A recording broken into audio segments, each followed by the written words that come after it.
அவர் தான் சொல்கிறார், நீங்கள் இத்தனை கண்டுபிடிப்புகள் கண்டுபிடிச்சிங்கல்ல, உங்கள் கண்டுபிடிப்புகள்லையே தலை சிறந்த கண்டுபிடிப்பு என்னன்னு கேட்டாங்க ஏபிஜே சார்கிட்ட. நீங்கள் ராக்கெட்ஸ்க்கு வந்து அவ்வளோ கண்டுபிடிச்சிங்க, இந்த லான்ச் பண்ணீங்க, RS-1 சேட்டலைட் லான்ச் பண்ணீங்க, இதெல்லாம் தான் உங்களுடைய சிறப்பான கண்டுபிடிப்பான்.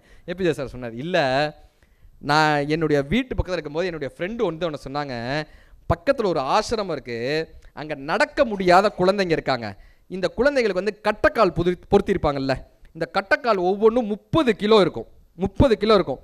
இந்த 30 கிலோவை வந்து அந்த குழந்தைங்க தூக்க முடியாமல் தூக்கிட்டு போகிறாங்க, 30 கிலோவை தூக்க முடியாமல் தூக்குறாங்க, உனக்கு முடிஞ்சால் ஏதாவது ஒன்று செய்ய முடியுமான்னு என்கிட்ட கேட்டாங்க. எங்களுடைய ராக்கெட் சயின்ஸில் ஒரு மெட்டீரியல் பண்ணுவோம், ராக்கெட் மெட்டல்னு அந்த மெட்டல் பேர். அதாவது லைட் வெயிட்டாகவும் இருக்கணும், அதே சமயம் யூனிவர்ஸை தொலைச்சிட்டு மேலே போகிறதுக்கான அந்த டென்சிட்டியாகவும் இருக்கணும். அது பேர் ராக்கெட் மெட்டல்னு பேர். இந்த ராக்கெட்டுக்கு முன்னாடி இருக்கும், ரொம்ப லைட் வெயிட்டாக இருக்கணும், அப்போ தான் மேலே போக முடியும். அதே சமயம் அந்த பூமியினுடைய பிரபஞ்சத்தை தொலைச்சிட்டு போகிறதுக்கான டென்சிட்டி இருக்கணும். அப்படியான மெட்டலை வச்சு அந்த குழந்தைகளுக்கு செயற்கைக்கால் பண்ணி கொடுத்தேன்.